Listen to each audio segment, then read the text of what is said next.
लोकसभा चुनाव के मद्देनजर कल जिला कलेक्टर कचहरी पर उम्मीदवारी फॉर्म भरने का आखिरी दिन था और आज फॉर्म की जांच शुरू होनी थी। तब आपको बता दें कि उम्मीदवारी पत्रों की स्क्रूटिनी पूर्ण हुई और भाजपा और कांग्रेस के उम्मीदवारों के नामांकन पत्र मंजूर हुए।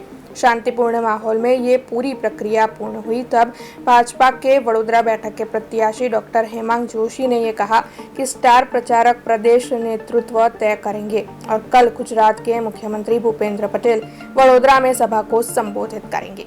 रैली में अरे बहुत लेट थाय छे, लोको राह जो तड़को तो जो जी चौक्कस आदरणीय मुख्यमंत्री श्री एमना व्यस्त समयमांथी वडोदरा लोकसभा अर्थे प्रचार माटे वडोदरा खाते पधारवाना छे।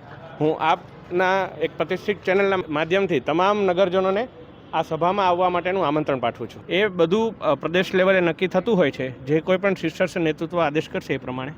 नमस्ते। अब खबरों से लगातार अपडेट रहना हुआ आसान। BRG न्यूज आपके मोबाइल स्क्रीन पर आज ही BRG न्यूज की mobile app Google play store और ऐप स्टोर से डाउनलोड करें और खबरों से लगातार जुड़े रहें।